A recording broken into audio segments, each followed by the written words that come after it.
Hello everyone. तो देखिए, जैसे कि आज का अपना जो टॉपिक है वो है यार राष्ट्रीय आय की मूल अवधारणाएं, the basic concept of national income.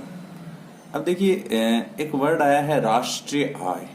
राष्ट्रीय आय किसे कहते हैं? देखो, इसके बारे में, राष्ट्रीय आय के बारे में यहाँ कुछ मोटी मोटी बातों के बारे में पढ़ा जाएगा। किस प्रकार आय का फ्लो होता है, किस प्रकार अर्थव्यवस्था में जैसे किसी व्यक्ति की आय से दूसरे व्यक्ति की आय पर क्या प्रभाव पड़ता है, इस प्रकार उसका फ्लो कैसे होता है, उसका स्टॉक कैसे होता है, आदि बातें इसके अंदर पढ़ी जाएंगी। मतलब मुख्य बातें हैं जो राष्ट्रीय आय के तहत वो इनकी अवधारणाओं में अपन पढ़ेंगे। इसके आगे विस्तृत रूप से राष्ट्रीय आय का अध्ययन किया जाएगा। किस प्रकार, जैसे जीडीपी है, जीएनपी है, एनएनपी है, सारी बातें आगे हैं। किस प्रकार राष्ट्रीय आय जनरेट होती है, कैसे उसके कंपोनेंट्स होते हैं, किस प्रकार वो बढ़ती है, तो वो सारी बातें आगे आएंगी। मतलब राष्ट्रीय आय के कंसेप्ट का मतलब है, यहाँ से स्टार्ट हो जाती है आपकी मैक्रो, जो समष्टि अर्थशास्त्र है, उसका अध्ययन स्टार्ट हो जाता है राष्ट्रीय आय से। तो समष्टि के अध्ययन में मुख्यतः राष्ट्रीय आय के बारे में पढ़ा जाता है, रोजगार के बारे में पढ़ा जाता है। तो इनके बारे में अपन अध्ययन करेंगे। तो इसकी जो मूल अवधारणाएं क्या हैं, कि राष्ट्रीय आय होती क्या है, किस प्रकार ये जनरेट होती है, कैसे इसका फ्लो होता है, उसके बारे में अपन पढ़ना स्टार्ट करेंगे इस अध्याय में। तो देखो, राष्ट्रीय आय है वो ऐसे नहीं है कि किसी एक ही व्यक्ति की आय है या एक ही क्षेत्र की आय है। उसमें क्या होता है कि सभी क्षेत्रों को सम्मिलित रूप से शामिल किया जाता है। जैसे अपन कृषि की भी बात करते हैं, उद्योगों की भी बात करते हैं, व्यापार की भी बात करते हैं, वाणिज्यिक क्रियाएं होती हैं जैसे परिवहन है, संचार है, बैंकिंग है। ये सारे जितने भी कंपोनेंट्स हैं, ये सम्मिलित रूप से क्या करते हैं, राष्ट्रीय आय को, या ये कह सकते हैं कि जितने भी आर्थिक गतिविधियां होती हैं, आर्थिक क्रियाकलाप होते हैं, वो सारे सम्मिलित रूप से ही किसको स्पष्ट करेंगे, राष्ट्रीय आय को बताएंगे।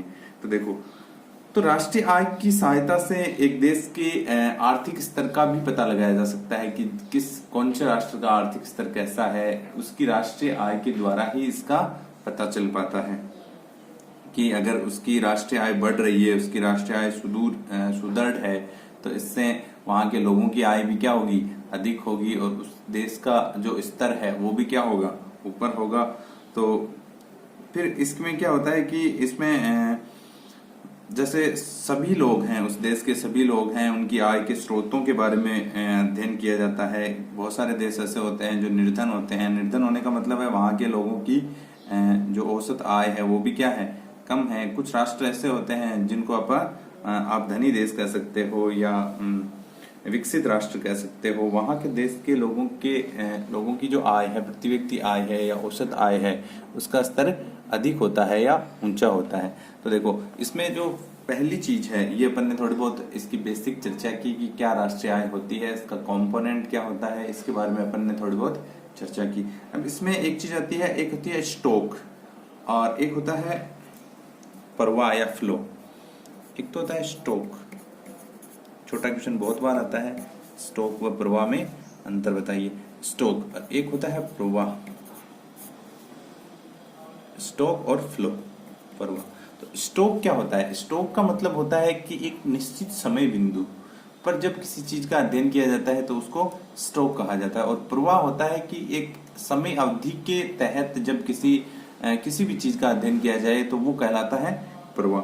अर्थशास्त्र की दृष्टि से देखें तो जैसे कोई भी आर्थिक क्रियाकलाप है, जब उसका अध्ययन एक समय के निश्चित बिंदु पर किया जाए तो वो क्या कहलाता है, स्टॉक कहलाता है। और प्रवाह क्या कहलाता है कि एक समय अवधि, जैसे एक निश्चित समय की मैं बात करूं, जैसे एक फिक्स तारीख हो गई, जैसे अपन बात कर लेते हैं, आज है जैसे 12 मई को राष्ट्रीय आय का स्तर क्या है, ठीक है, तो वो तो हो गया स्टॉक। इस 12 मई को स्टॉक से यही पता चल सकता, जैसे कि आप एक वेयर हाउस है, तो वेयर हाउस में एक निश्चित तारीख है, जैसे 12 मई है, 12 मई को उस वेयर हाउस में कितना स्टॉक है वस्तुओं का, तो वो क्या कहलाता है, स्टॉक। समय का एक निश्चित पॉइंट हो गया 12 मई।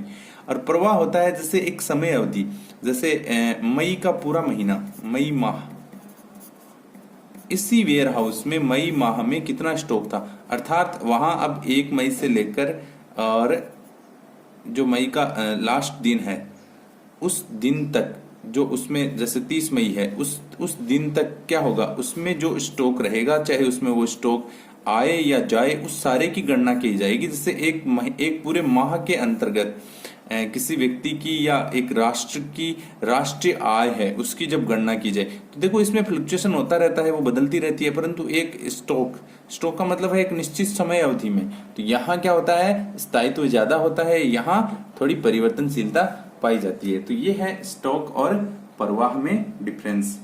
तो आप किसी एक उदाहरण के द्वारा, जैसे अपन ने एक छोटे से उदाहरण के द्वारा इसको समझने की कोशिश की कि स्टॉक और प्रवाह में किस प्रकार अंतर होता है। तो देखो हमारी जो राष्ट्रीय आय है उसमें प्रवाह का ज्यादा रोल होता है, क्योंकि ये एक निश्चित समय नहीं होता है। राष्ट्रीय आय जिस प्रकार हमारा समय चेंजेबल है, वैसे ही हमारी राष्ट्रीय आय भी बदलती रहती है। तो देखो क्या होता है कि एक समय अवधि है, जैसे एक वर्ष में राष्ट्रीय आय की गणना की जाती है, तो मुख्यतः एक वर्ष में की जाती है। जैसे एक वर्ष हमारा जो वित्त वर्ष है वो स्टार्ट होता है 1 अप्रैल से 31 मार्च तक। तो उस एक निश्चित समय अवधि में राष्ट्रीय आय का स्तर क्या होगा।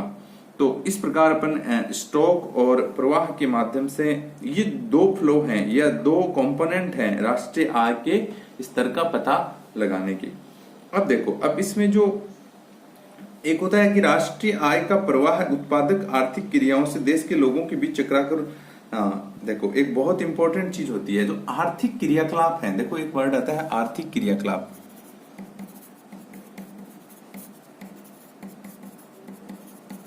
आर्थिक क्रियाकलाप हैं वो क्या होते हैं, बदलते रहते हैं या चेंज होते रहते हैं, वो एक निश्चित नहीं रहते हैं, एक फिक्स नहीं रहते हैं आर्थिक क्रियाकलाप। तो देखो आर्थिक क्रियाकलाप भी उसी प्रकार से घटित होते हैं एक अर्थव्यवस्था में। आर्थिक क्रियाकलाप भी एक अर्थव्यवस्था में उसी प्रकार घटित होते हैं जिस प्रकार, जैसे हमारा जो शरीर है उसमें जो ब्लड का फ्लो होता रहता है, घूमता रहता है वो। देखो आर्थिक, इसको अपन समझते हैं एक छोटे से एग्जाम्पल के द्वारा। जैसे हमारा शरीर है, जो ह्यूमन बॉडी है, उसमें क्या होता है, रक्त का प्रवाह एनी टाइम क्या होता रहता है, घूमता रहता है, प्रवाह होता रहता है। यहाँ से जैसे ब्लड है तो बहुत सारी वेन्स है, उनके माध्यम से वो शरीर में रक्त घूमता रहता है, और जिससे शरीर के जो कंपोनेंट है, अंग हैं, उनको क्या मिलती है, ऑक्सीजन, या उनको जो तत्व जरूरत होती है वो सारे के सारे ब्लड के माध्यम से प्राप्त होते रहते हैं। वैसे ही हमारी अर्थव्यवस्था है, हमारी अर्थव्यवस्था है, उसमें आर्थिक क्रियाकलाप क्या करते हैं, उस अर्थव्यवस्था को जीवित रखते हैं, उसको चलायमान रखते हैं। आर्थिक क्रियाकलाप घूमते रहते हैं अर्थव्यवस्था में, जिससे हमारी अर्थव्यवस्था क्या होती रहती है, रन होती रहती है, चलती रहती है। तो देखो आर्थिक क्रियाकलाप भी बहुत जरूरी है। देखो आर्थिक क्रियाकलाप, इसको समझने के लिए आप एक छोटी सी चीज है जो अर्थशास्त्र है, जो स्टार्ट होता है अर्थशास्त्र का मतलब क्या होता है, अर्थशास्त्र होता है आर्थिक क्रियाओं का जिसमें अध्ययन किया जाए, उसे ही अर्थशास्त्र कहा जाता है। तो देखो आर्थिक क्रियाकलाप वही है, पूरा का पूरा अर्थशास्त्र का मतलब ही क्या है, आर्थिक क्रियाकलाप से है। तो आर्थिक क्रियाकलाप ऐसे नहीं है कि आर्थिक क्रियाकलाप होते नहीं रहते, आर्थिक क्रियाकलाप स्टार्ट हो जाते हैं। जैसे कि अपन बात करते हैं एक छोटा सा एग्जाम्पल के दे, जैसे कि अपन सुबह उठते हैं, वहां से आर्थिक क्रियाकलाप स्टार्ट होते हैं और वो समय पर्यंत चलते ही रहते हैं, मतलब 24 घंटे तक आर्थिक क्रियाकलाप होते ही रहते हैं। तो वो सारे क्या हैं, वो आर्थिक क्रियाकलाप क्या करते हैं, किसी भी अर्थव्यवस्था की क्या है, किसी भी अर्थव्यवस्था की मेन विशेषता है आर्थिक क्रियाकलाप। आर्थिक क्रियाकलाप जितने ज्यादा होंगे तो उस अर्थव्यवस्था का स्तर, उसकी राष्ट्रीय आय का स्तर उतना ही अधिक होगा। तो ये बहुत ही इंपॉर्टेंट पहलू है किसी भी देश की राष्ट्रीय आय के लिए। अब देखो, अब अपन पढ़ते हैं राष्ट्रीय आय का चक्राकार प्रवाह। तो देखो आय के चक्राकार प्रवाह के बारे में सबसे पहले अर्थशास्त्री थे एक फ्रैंकलाइन क्यूजने। ये इंपॉर्टेंट चीज है, फ्रैंकलाइन क्यूजने नाम के एक अर्थशास्त्री थे, फ्रैंकलाइन क्यूजने। उन्होंने सबसे पहले आय का जो चक्राकार प्रवाह है उसके बारे में बताया था। आय का चक्राकार प्रवाह का क्या मतलब होता है, देखो आय का चक्राकार प्रवाह, फ्रैंकलाइन जो क्यूजने थे, फ्रैंकलाइन क्यूजने ने सबसे पहले किसके बारे में बताया था, आय के चक्राकार प्रवाह। देखो चक्राकार का मतलब है एक साइकिल, एक चक्र। तो आय का जो प्रवाह है, आय का जो प्रवाह है वो किसके द्वारा होता है? इनके हिसाब से फ्रैंकलाइन किजने ने कहा था कि आय एक चक्र के रूप में क्या होती रहती है? घूमती रहती है। अब चक्र के रूप में आय कैसे घूमती रहती है? देखो अपन एक छोटा सा एग्जाम्पल लेके इसको समझने की कोशिश करेंगे। आय का चक्राकार प्रवाह है, अर्थात हमारी जो आय है, किसी भी व्यक्ति की आय है या अर्थव्यवस्था की आय है, वो एक चक्र के रूप में क्या होती रहती है? फ्लो होती रहती है, घूमती रहती है। किस प्रकार से? देखो एक एग्जाम्पल लेते हैं। जैसे एक व्यक्ति है टीचर, कोई भी व्यक्ति है, ये व्यक्ति है और ये क्या है? टीचर है और इसकी आय है 30,000 रुपए। ऐसा अपन समझने के लिए ले लेते हैं। इस व्यक्ति की आय है 30,000 रुपए। अब देखिए इस व्यक्ति को मिले कितने रुपए? 30,000 रुपए। अब ये व्यक्ति क्या करता है इन 30,000 रुपए को? ऐसे तो है नहीं कि ये घर ले जाके उनको ऐसा कैसा रख लेता है, ऐसा पॉसिबल नहीं है, क्योंकि आर्थिक युग है, आपको क्या करना पड़ेगा? उस पैसे को जीवन यापन के लिए खर्च करना पड़ेगा। तो ये 30,000 रुपए में से क्या करता है? देखो 30,000 रुपए में से ये व्यक्ति खर्च करता है, जैसे ये करता है अपने बच्चों की शिक्षा पर खर्च, मान लेते हैं 20%। इसकी जो पूरी आय है ना उसका 20% ये किस पे खर्च करता है? शिक्षा पे खर्च करता है। फिर ये खर्च करता है उस आय को, जो उसकी आय है उसको, जैसे खाने पीने पर 30%, इसका 30,000 का 30% खाने पीने पे खर्च कर देता है, 20% वो शिक्षा पे खर्च कर देता है और 50% हो गया। फिर इसके बाद में वो खर्च करता है जैसे कि घूमने पर व अन्य खर्चे बहुत सारे खर्चे होते हैं, जैसे दवाइयों पे खर्च है और भी बहुत सारे खर्चे होते हैं। सामाजिक कार्यों में जो खर्च है वो सारे के सारे मान लेते हैं ये करता है 25% और। तो अब देखो, और बाकी के जो शेष पैसे हैं, शेष पैसे हैं 25%, बाकी बच गए 100% हो गए। 25% ये क्या कर लेता है? ये कर लेता है सेविंग। तो देखो ये व्यक्ति क्या करता है? ये व्यक्ति, ये जो पैसा था उसका,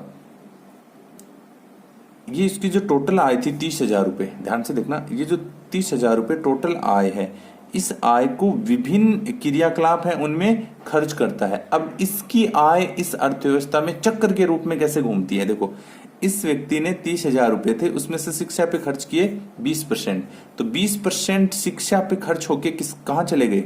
मान लेते हैं ये गवर्नमेंट टीचर है, ऐसा मान लेते हैं अपन, गवर्नमेंट टीचर है, इसने 30,000 रुपए की इनकम थी, इसमें से 20% खर्च कर दिए, तो मान लेते हैं इसके बच्चे प्राइवेट स्कूल में पढ़ रहे थे, ऐसा अपन समझने के लिए मान लेते हैं। तो 20% रुपए उस प्राइवेट स्कूल वाला व्यक्ति यहाँ है जिसकी स्कूल है, तो यहाँ से 20%, इसका जो 30,000 का 20% है 6,000 रुपए, वो कहाँ चला गया? यहाँ चला गया इस व्यक्ति स्कूल वाले के पास, स्कूल में 20% पैसा यहाँ चला गया। तो इस व्यक्ति की आय हो गई, भाई इस व्यक्ति की आय हो गई। या फिर अपन मान लेते हैं इसने ट्यूशन पे खर्च कर दिया 20%, तो ये इस व्यक्ति की क्या हो गई? आय हो गई, इसका खर्च हो गया। फिर क्या करता है? ये 30,000 खाने पीने के लिए, खाने पीने की जैसे ये ग्रोसरी स्टोर है वहां पे खर्च कर देता है, और जो रेस्टोरेंट वगैरह है वहां खर्च कर देता है। तो इसके बहुत सारे 30% के बहुत सारे टुकड़े इसने अर्थव्यवस्था में और अलग अलग जगह क्या कर दिए? डिस्ट्रीब्यूट कर दिए। 10% यहाँ कर दिए, 10% यहाँ कर दिए और 10% कहीं और कर दिए। अब देखो ये जो व्यक्ति हैं और इनकी क्या है? ये इनकी आय है। अब देखो और फिर क्या होता है? जैसे घूमने फिरने पर उसने खर्च करती है, तो घूमने फिरने पर जैसे कोई टूरिस्ट वाला है तो उसकी आय हो गई इससे, और कोई होटल वाला है उसकी आय हो गई। तो ये सारे जितने भी पार्ट हैं उनको इससे क्या हो रही है? आय प्राप्त हो रही है। अब ये जो बाकी के व्यक्ति हैं जिनको इनसे आय मिली है, इनके भी ऐसे ही सिस्टम चलेगा जैसे इसके चल रहा है। भाई जैसे इनके भी तो बच्चे हैं ना, तो उनके भी क्या करेंगे? वो लोग वहां खर्च करेंगे। तो इस प्रकार अर्थव्यवस्था में एक क्या होने लगता है? जैसे इस व्यक्ति के द्वारा इसकी आय थी, इसको भी कहीं ना कहीं से आय मिली अर्थव्यवस्था के द्वारा ही। अब इस व्यक्ति ने खर्च किया, फिर तो इसने खर्च किया है इन बाकी के जिन क्षेत्रों पर उनकी आय हुई, फिर वो वापस क्या करेंगे? खर्च करेंगे। तो इससे फिर क्या होता है? अर्थव्यवस्था में इस प्रकार एक आय का क्या बन जाता है? एक चक्कर बन जाता है। अर्थात एक व्यक्ति के द्वारा जो खर्च किया जाता है वो दूसरे व्यक्ति के लिए आय हो जाती है। तो इस प्रकार अर्थव्यवस्था में एक चक्र का रूप ले लेती है। जो भी आय होती है वो ऐसे ही घूमती रहती है। एक व्यक्ति के द्वारा किया गया खर्च किसी दूसरे व्यक्ति के लिए आय है, फिर इस व्यक्ति के द्वारा किया गया खर्च किसी दूसरे व्यक्ति के लिए आय है, और इस प्रकार ये चक्र के द्वारा फिर से क्या हो जाता है, इसी व्यक्ति के पास आ जाता है। तो इस प्रकार ये एक चक्कर क्या करता रहता है, अर्थव्यवस्था में घूमता रहता है। अर्थात देखो समझने की बात ये भी है कि ये 30,000 रुपये ही थे इसकी आय, अब इससे द्वारा दूसरे लोगों की बहुतों की आय हुई है, इसी 30,000 इसको आय हुई, फिर इसने जब खर्च किया तो फिर वो क्या होती है अर्थव्यवस्था में इसी प्रकार। तो अब ये जो सेविंग है 25%, ये क्या करता है, ये मैं मान लेते हैं, देखो सेविंग अर्थव्यवस्था में ऐसे पढ़ा जाता है कि वो उनको निर्जीव रूप में अपने पास नहीं रखता है, वो क्या करता है, इसको बैंकिंग सेक्टर में जमा करवा देता है। जैसे हमारा एक बहुत बड़ा सेक्टर है, बैंकिंग सेक्टर है, वो भी अर्थव्यवस्था का एक पार्ट है, उसमें क्या करता है, डिपॉजिट करवा देता है, जमा करवा देता है। वहां से जिस व्यक्ति को जरूरत होती है वो क्या करता है, उधार ले लेता है बैंक से, तो वो भी फिर क्या होते हैं, इसकी जो ये आय थी 25% जो बच गए थे, वो भी क्या हो जाते हैं, अर्थव्यवस्था में फ्लो करने लगते हैं, घूमने लगते हैं। तो जो फ्रैंकाइज क्यूजने थे उन्होंने बताया था आपको कि आय का चक्राकार प्रवाह किस प्रकार से अर्थव्यवस्था में काम करता है या कार्य करता है, अर्थव्यवस्था को किस प्रकार वो गति देता है, गतिमान बनाता है। तो देखो अब इसने जो एक थ्योरी दी है, इसने एक मॉडल बनाया था अपना आय के चक्राकार प्रवाह का। तो ये मॉडल बहुत ही इंपॉर्टेंट है एग्जाम की दृष्टि से। एग्जाम में आप एग्जाम के पेपर देख लेना उठा के, उसमें मोस्ट ऑफ ये मॉडल आता ही रहता है। मतलब ये या तो 4 नंबर के क्वेश्चन में आता है या फिर 6 नंबर के क्वेश्चन में, थोड़ा सा बड़ा है क्वेश्चन, तो इसलिए इसको समझाने के लिए अपन ने इसकी भूमिका तैयार की है। अब इसके आगे अपन पढ़ेंगे आय के जो चक्राकार प्रवाह है उसके मॉडल के बारे में, ठीक है।